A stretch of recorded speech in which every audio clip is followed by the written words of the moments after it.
میگم به سون بیزنس کردن نمیشه. نو ما یه لگند داریم دمجا شتگی ازی. نام خدای داد هست. جورام از زنگ زدم راستی گفتم بیا همجا 10 مینوت را به من سوتر بگید برام بتمش.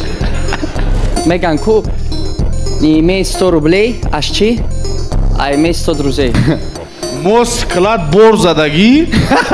بور نمیتونه فروشه. این بچه‌ها هست جمهور بفهمن. بور زدگی نداری چه بور تابو فروشی. آخی خالی استوریو رو میفهمی میگی دیگه گیر خما بنده دور کشیم آخی. بپور. میگن که به سون بیزنس کردن نمیشه. میگن به سون بیزنس کردن نمیشه. نو ما یه لگند داریم دمجا شتگی ازی. یه لگند داریم. دینا نبودم با فکرم امروز من میخوام کم ترک گپ زنم. چه بودم به سوم میگن کو نیمه 100 روبلی ایمه 100 روزه ها. سلام علیکم ماما کسان نام خدای داد هست. کدام پاتوک بودید دیم دادیم؟ آها کردیم درس بود. هنوز من الکترون اسکوتر میپشم خیلی ممکن درس ها در گفتگی باشم مرا یگان بار. ما الکترون اسکوتر دوای میکنیم فروش داریم. از چقدر کار؟ الحمدلله بهتر نه. چند ماه پلوس مینوس؟ همیشه هم سازه یا؟ ای 5 بالای. بله. ها؟ آها کن. اومده بودی چی؟ 0 کن. 0 بود. واقعا هیچ نداشتی؟ نه سوم داشتی نه ایده داشتی هیچ نداشتی؟ قرض قطعی اومدیم درومیم امروز سیم درس بود با فیلم قطعی نکیم التماس شما نگاه کننده خدای داد ایجای خیلی وقتی که یک کس میخیزه میگه که من قرض قطعی اومدم درومدم خواندم یا که مثال اینا میتونن اینا تو نیستن نکیم با میتونه که شما نتونین شما خدای داد نیستین یا که شما تویر نیستین برای من التماس این خیلی قرضی که ما برام در 100% گارانتی کرده رزولتات میکنم تو از مود خیلی 20% گارانتی رزولتات میکنم فهمیدین تو من میخوام حق باشم من میگم هست آدمی که نمیکنن برای همین با امیدی که شما قرض بگیرین بیاین نکنین اگر همین را با قرضی که وعده که 2 هفته 3 هفته پس میتین ندروین پروستا ندروین با امیدی که شما در درس کار میکنین ندروین یک آدمی هست که امروز گپ میزنن مثال آدمایی که 6 ماه پیش خوندگی رزولتاتش نو کردگی نو هر آدم عقلش هر خیلی یک آدم سرازو میقپه یک آدم 2 ماه پس میرسه یک آدم ما داریم که ولی اینجا هست به فکر ما آدمی هست که یک بار خوند درس هیچ نفهمید وقتی که درس بود شد بعد خیلی بلین من نفهمیدم چه نفهمیدی یا هم کورسم خاطی رفتم یا جو شیشتم با ما را گفتم آخه من هیچ نفهمیدم تو فهمیدی با مرا همرا فهمون ما فهمیدم میگه ما گفتم اما ترا 2 ماه فهمونده استبدم میگه پروستا مرا تو چی درجه را گفتن که درس دروغه هم محیطی هم حرامات در بیرون هم گفتن که درس دروغه توشتو که من وقتی درس دادم من نه اینکه درس گوش کنم اما فکر داشتم راستای دروغه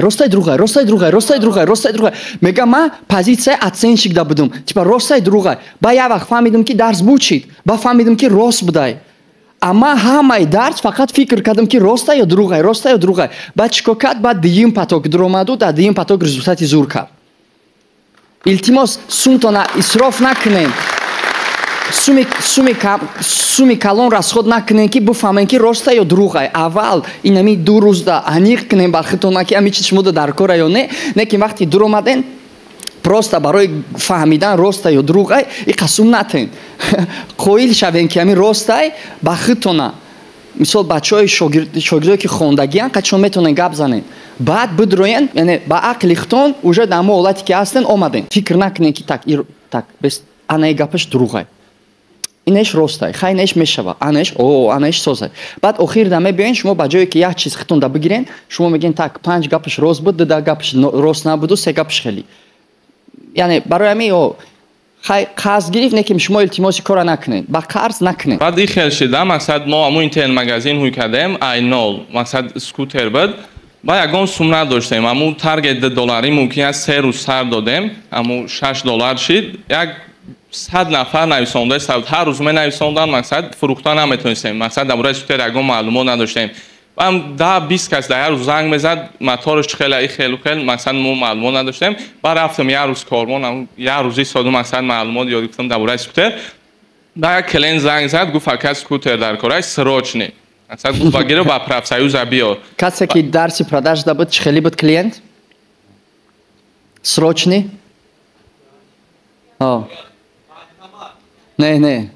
نه горячий клиент بود اگر سروچنی سکوتر بگی بیار با همین پرافسایزا ممکنه 20 minút پس بگه به ساعت 3 بد کارون уже محکم که استابدا مقصد وای نه که حوزی مود در کره ما کارت دا سوم نداریم نه کی پگا نیغمیه میگیریم ما وای گفتم که با هفته سنتر بیا ما وای دا سکوتر سوخته بودیم و میرم سوم نداشتم نه کی مقصد اینجا اومدم و پگا پیشم سوداگر میرم میره سری زنگ زدم که با هفته سنتر بیا رفتم کاروان همون سوداگرم میگم اگه سکوتر تابته اگم 10 minút ترم برام هفته سنت دادم میتمشه با تلفنش داد اگه ما سوداگر پاسپورت که نه ما بگی که ما دا باور که سوم ندارم اما کاش میگم اگه نه اگه نمیشه میگم تلفن 3000 اگه سکوتر تابته کلینت سه زنگ زد ای بچه‌م سکوتر مون بیاری بیا نیاری ما میره اگه بگی خام تلفن من ندارم سوم نه نمیشه باید جورام از زنگ زدم راستی گفتم بیا همجا 10 minút تر به من سکوتر بگی برام بتمش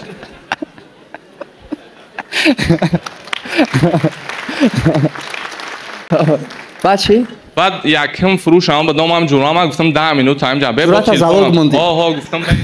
زالوگ بیست همین مقصد جورای من بعد سوداگر گفت انی خمی گفتم اینا آدم آورده استانبول دیگه چیکار کنم با اون را دادم رفتم سکوتر دادم و بعد 10 minút دادم مقصد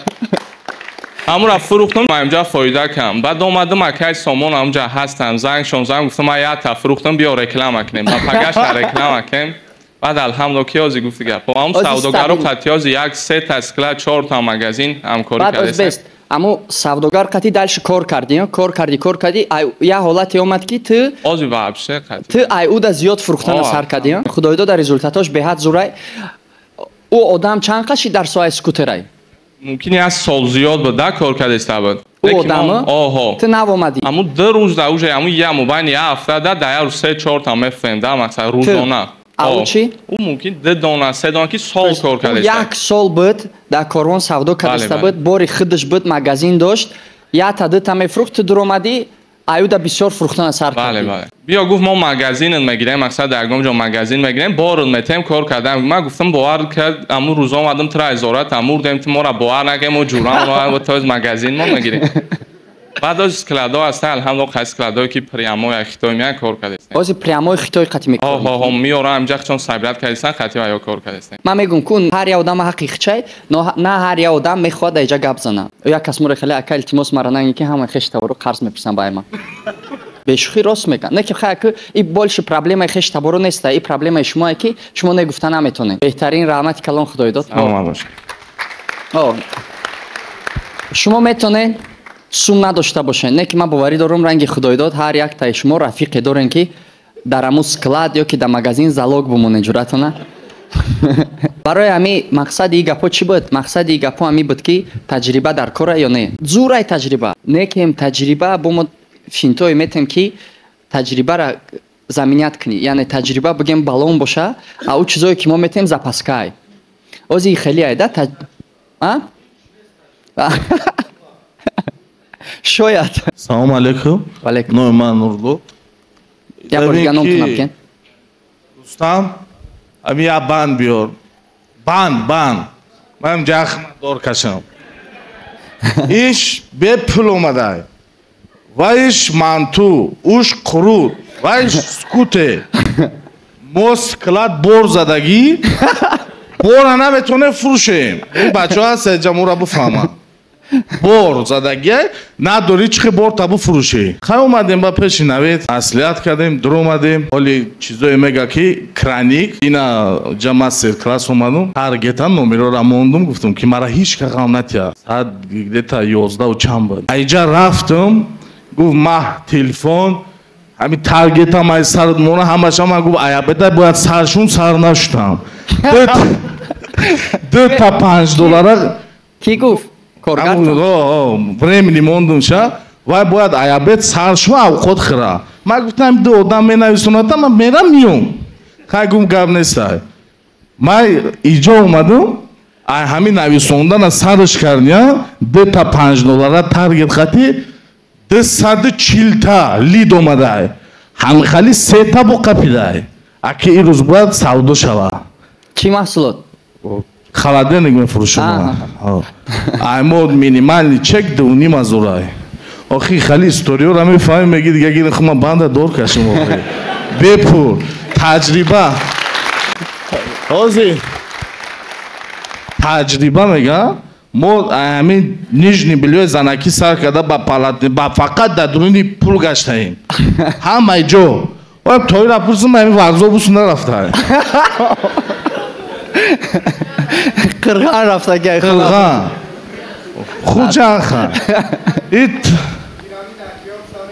мере мефурӯшем ҳамаша ман бачаҳои навида гапароз доштем ман на хешмай на ҷурамай ман ай кӯча дидам омадам шумо ҳозир потоки ки ҳозир рафтеста уже дарс хондестан потоки ки ҳозир рафтеста